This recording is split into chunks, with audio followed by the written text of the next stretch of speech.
자, 안녕하세요. 반갑습니다. 고모쇼. 네, 시즌2 3회차로 돌아왔습니다. 부동산 손품 전문가, 네, 빌부님이시고요.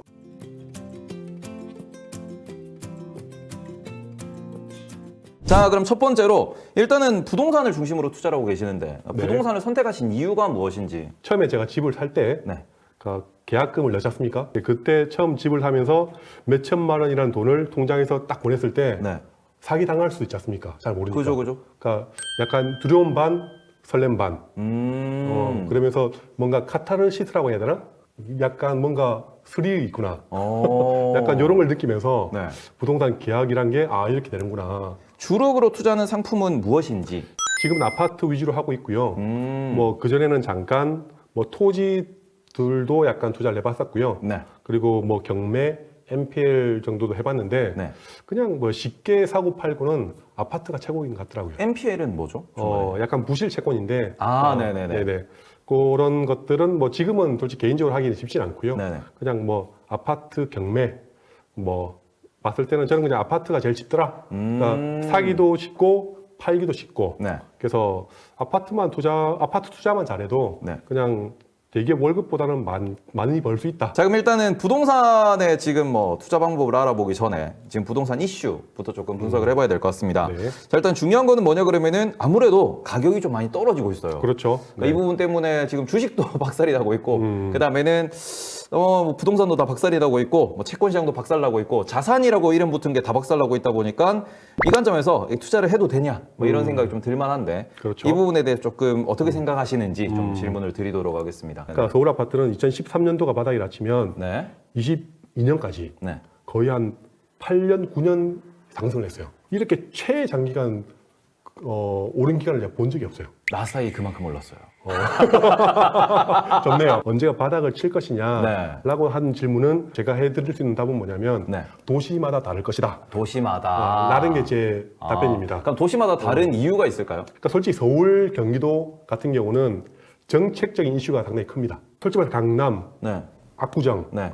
뭐 서초, 한남. 그렇죠. 이런 도시들 이런 가격을 보고 정책을 매기지. 네. 뭐 부산이 오르든 떨어지든 대구가 오르든가 말든가 뭐 포항이 박살나든가 말든가 네. 정책적으로 아무런 이슈가 없어요. 그러니까 모든 정책의 기준은 어디다? 그 서울 중에 강남. 서초, 강남 네. 이런 도시들 위주거든요. 네. 솔직히 두 가지 이슈가 있거든요. 네. 뭐냐면 당장 공급이 없어요.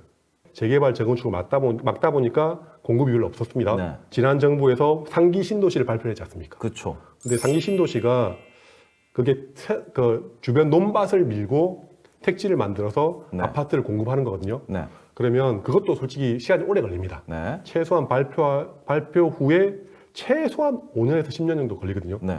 재개발 재건축은 저는 솔직히 말해서 보수적으로 1, 2년 만에 될 사업이 아니거든요. 조합을 만들어야 되고 그쵸. 뭐 이거 다 얘기를 해야 되니까. 그쵸. 그러면은 여기에서 수익률이 좀 큰 지역을 찾고 싶을 때 어떤 포인트에 본인이 투자를 하실 때 어떤 포인트를 보고 투자를 하시는지. 일단 제가 전국을 다 봤을 때 네. 아파트는 결국은 아까 부동산 제가 정책적인 얘기도 많이 했지만 네.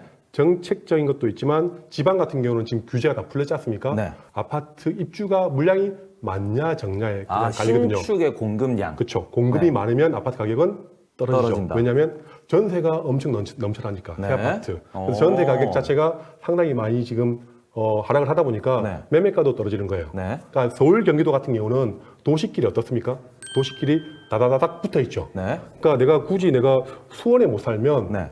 용인 가서 살면 되죠. 그죠. 그죠? 그러니까 네. 바로 인접 도시. 네. 근데 지방 같은 경우는 일자리가 창원에 다 있는데 네. 부산 가서 살 겁니까? 그건 멀죠. 그죠? 이게 쉽지가 않죠. 네네. 지방 같은 경우는 도시와 도시끼리 거리가 좀 있습니다. 네. 그리고 교통적인 지하철 같이 편함 자체가 별로 없다 보니까 지방은 각 도시마다 그냥 입주 물량이 많을 때는 내가 많기 전에 팔고 나오고 네. 그래서 입주 물량이 많아서 가격이 많이 떨어지면 그때 바닥인 시점에 내가 사서 들어가서 네. 오르면 팔고 나오면 됩니다. 근데 어떤 물건이 많이 오를지에 대해서 기준이 필요하니까. 그렇죠. 그럼 어떤 게 많이 오르는 걸로 이제 판단을 하시는 건지. 예를 들어서 최근에 부산 같은 경우가 2019년도, 20년도, 21년도에 한 2, 3년 동안 많이 오른 곳은 해운대 아파트 10억 올랐거든요. 해운대가 10억 올랐어요? 네, 10억 올랐습니다. 이게 바다뷰도 중요하지만 결국은 뭐다? 인프라인데 더 중요한 인프라는 학원가, 상권. 지방 도시들 같은 경우는 제가 봤을 때는 교통 호재들보다는 이런 학군 좋은 지역들이 좀 많이 오르더라. 투자라는 것에 있어서 저는 이게 좀 마음에 새겨야 된다고 생각을 합니다. 다음 타자에게도 먹을 걸 남겨줘라라는 그렇죠. 이야기를 지금 적어주셨어요. 그렇죠. 그러니까 말 그대로 특히 부동산 같은 경우는 아까 말씀하셨다시피 호가가 많이 없고 그렇죠. 거래가 많이 없기 때문에 내 뒷사람이 이걸로 남겨 먹을 수 있겠다라고 싶을 때 팔아야 된다. 그렇죠. 내가 파는 것 자체를 잘 계산하고 사야 되거든요. 네네. 살 때부터 내가 파는 걸 계산하고 사야 됩니다. 그러니까 내가 정말 어떻게 보면 거래가 없고 그렇죠. 진짜 망한다 싶을 때 아니야 하고 들어간다고 하더라도 팔 때를 고점에 파는 게 아니고 그렇죠. 오. 고점 물론 내가 제일 싸게 사서 제일 비싸게 팔면 제일 좋겠죠. 그렇죠. 근데 이게 제일 비싸게 팔고 싶은 욕심은 알겠으나 네. 잠깐 그때 더 욕심을 내서 더 오를 거야 생각해서 못 팔면 아예 못 팔 수가 없어요. 아예 거래가 안 될 수 그쵸. 있으니까 사줄 때 나와라. 자, 일단은 고수님이 눈여겨보는 빌부님이 눈여겨보고 있는 곳을 이제 직장인을 기준으로 봤을 때 네네. 그 수도권을 기준으로 봤을 때 조금 말씀을 해주시면 어떨까. 그리고는 네네네. 지방을 기준으로도 좀 어떻게 볼 수 있을까. 남양주 같은 경우는 지금 뭐 다산역, 진건역 여기 8호선이 지금 조만간 개통 예정이거든요. 네네. 그리고 최근 옆에 다산 쪽에 보시면 다산 신도시? 네, 이편한 네. 세상 그리고 힐스테이트 근데 다산도 지금 비싸지 않아요? 저기도 한 7억, 8억 할 텐데. 그렇죠. 그러니까 여유가 되면 7, 8억 정도 내가 돈이 있으면 네. 사는 건 맞지만 좀 더 조정을 해서 네. 6억대 정도 한번 사봐라. 아. 안 되면 말고 지금 여기 덕은지구라고 네네. 여기 또 입주를 하고 있습니다. 100개, 40개, 지금 120개, 네. 150개 정도처럼 제가 대충만 세봐도 전세 개수가 한 2, 300개 있거든요. 그럼 내가 새 아파트에 싼 전세로 내가 살 수가 있어요. 산다는 게 아니고 거주를 할 수 있습니다. 거주를 하고 이제 그 전세금을 아꼈다가 나중에 가격이 충분히 조정됐을 때는 뭐 사도 되고. 사는 걸 고민해 볼 수도 있다. 그렇죠. 그래서 지역적인 특징이 있으니까 물건마다 조사를 해야 된다. 이게 정답인 것 같아요. 아니 주식도 똑같아요. 맞아요, 기업마다 맞아요. 전환사채 봐야 되고 그렇죠. 공시 봐야 되고 대주주 봐야 되고 그렇죠. 기업마다 다 다릅니다.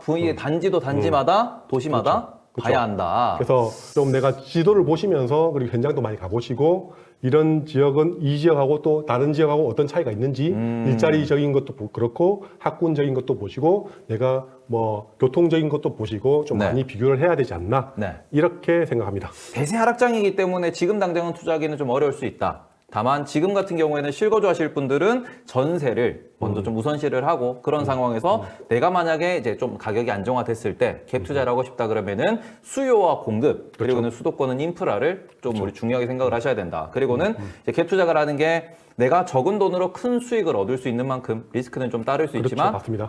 공부를 많이 하시고 특히 거기에서 인프라의 중요성에 대해서 좀 많이 공부를 해보시면은 수익을 얻을 수 있다. 서울 수도권만 사람 사는 게 아니다.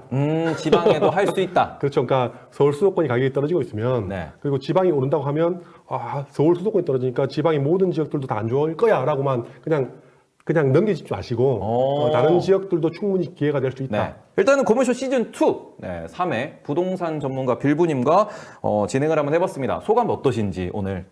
짧은 시간에 많이 좀 전달을 해드리려고 하다 보니까 이게 약간 제 생각 자체가 조금 약간 왜곡되게 얘기된 것도 있는 것 같고. 아닙니다. 그런 부분은 또 그쵸. 나중에 빌부님도 아프리카 TV에서 방송하실 거죠?